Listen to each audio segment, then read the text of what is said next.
when Donald Trump picked a fight Sunday morning with a powerful Senate Republican, he displayed exactly the lack of impulse control that has rendered him a legislative loser. Just how important is Tennessee Sen. Bob Corker to Trump's agenda on the Hill varied, writes the New York Times. The White House spent Monday morning telling its allies that Mr. Corker is responsible for the fight, not Mr. Trump, and that the senator was an attention-seeking obstructionist. But few of Mr. Trump's allies accepted that narrative. One close associate of the president, who asked not to be identified to discuss the situation more candidly, said Mr. Trump's entire agenda could be dead because Mr. Corker has a lot of friends on Capitol Hill.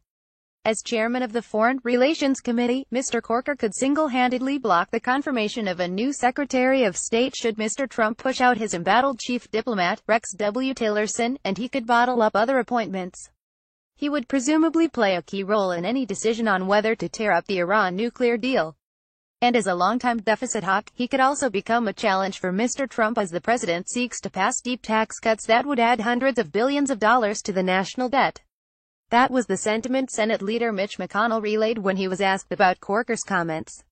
Sen. Corker is a valuable member of the Senate Republican caucus, and he is also on the Budget Committee and a particularly important player as we move to the floor on the budget next week, and he's an important member of the team, McConnell said.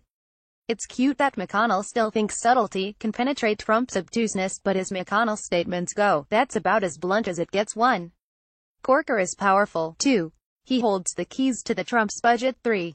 Did I mention that Corker's powerful? In other words, quit being such a dimwit, Donnie. Corker's in position to sink your ship if he wants to. Of course, Corker likely won't do anything to truly damage the GOP caucus. But he certainly appears willing to scuttle Trump's priorities if they aren't in line with what's good for congressional Republicans. Trump's Sunday morning peak demonstrated exactly the type of myopic thinking that has made him so stunningly ineffectual on Capitol Hill.